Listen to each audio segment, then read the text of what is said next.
Welcome friends, I am Dr. S. Megala, Assistant Professor, Department of Microbiology, St.Joseph College of Arts and Science, Autonomous, Cuddalore. Now I am going to talk about gene expression.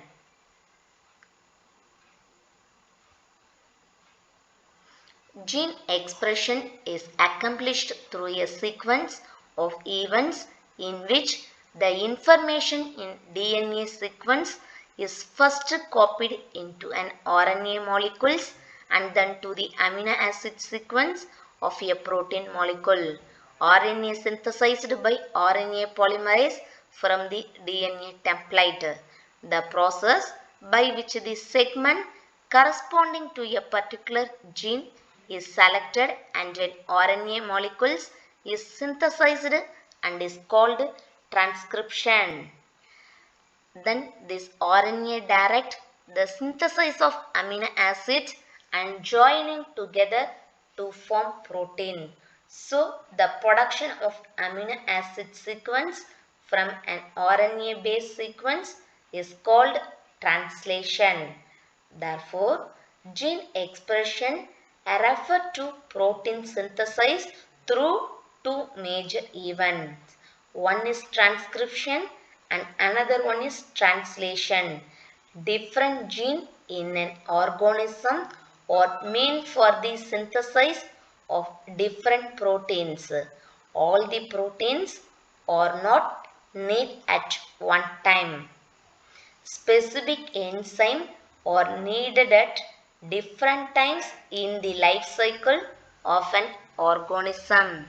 However, at all time of the life cycle, every cell contains the same set of genes. So, whenever the product is needed in that time, only a particular gene in DNA express and by which a cell can save their energy. If the synthesis of a particular enzyme can be induced by adding the substrate or known as inducible enzyme, and the genetic system responsible for this known as inducible system. Example, lactobron. The inducing compounds is called as inducer. The addition of end product of a biosynthetic pathway can be used to check synthesis of that enzyme, and this system is called as a repressible system. The end product used are called as co-repressor. First one, transcription. The essential chemical reaction of the enzymatic synthesis of RNA are the following. The precursor in the synthesis of RNA are the 4,5-triophosphates of the ribonucleotides, adenine triophosphates, guanine triophosphate, cytosine triophosphates, and uracil triophosphates.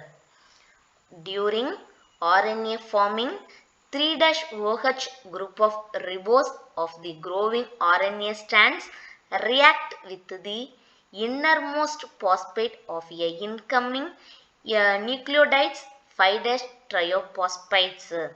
Then two phosphates are removed as PPI. PPI means protein-protein interactions and results in a sugar phosphates bond extending the RNA molecules.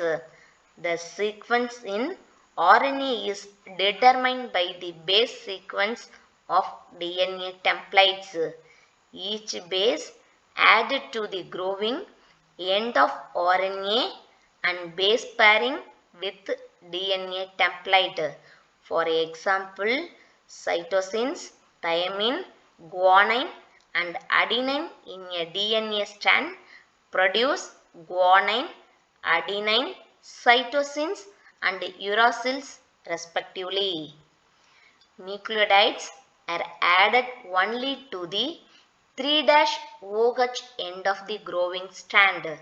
The growing RNA strands and DNA template strands are antiparallel. The synthesis of RNA consists of 5 discrete stages. First one, promoter recognition. Second one, local unwinding. Third one, chain initiation. Fourth one, chain elongation.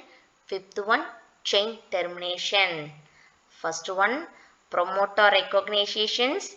Before starting transcription, promoter in a DNA should be recognized and bound by RNA polymerase.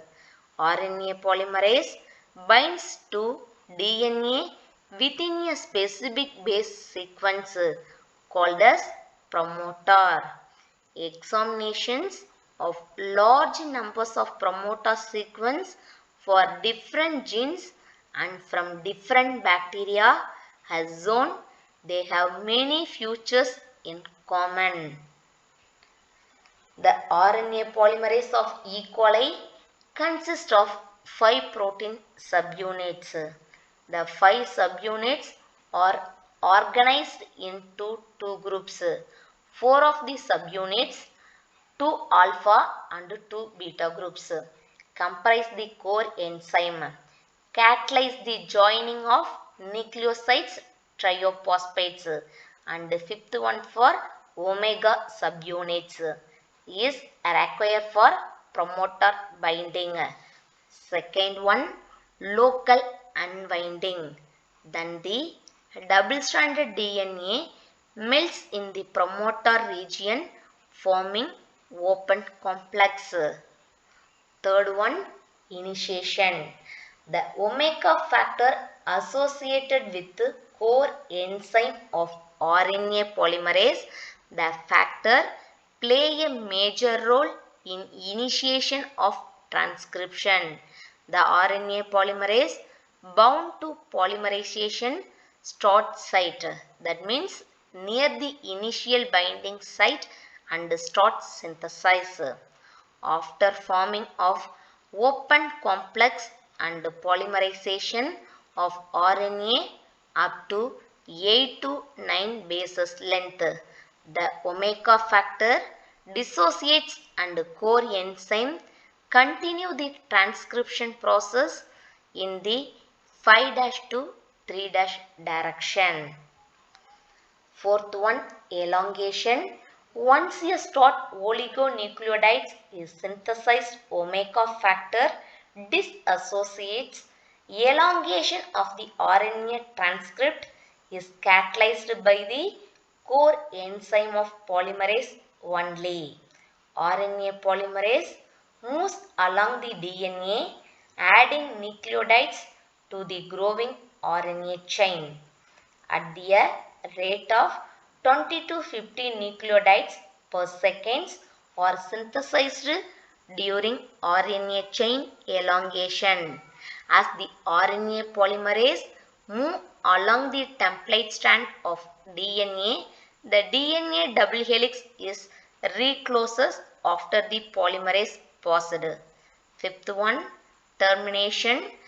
RNA polymerase reaches the chain termination sequence and both newly synthesized RNA and polymerase are released. Two kinds of termination events, self-termination and termination due to protein row. First one, row independent. It is not dependent of any termination factors. This is determined by specific sequence in DNA called termination sites. The features of termination sites are presence of guanine cytosines rich inverse repeats. This leads to formation of stem loop structure in RNA with hydrogen bonding between invert repeats. The invert repeat is followed by 6 to 8 adenines in the DNA templates. This adenine codes for uracils in RNA. As adenine uracil base pair between the RNA and the DNA template strands are unstable than the adenine thymine base pairs. So, the RNA spontaneously disassociated from DNA. Row depend. In this type of terminations, protein row is needed.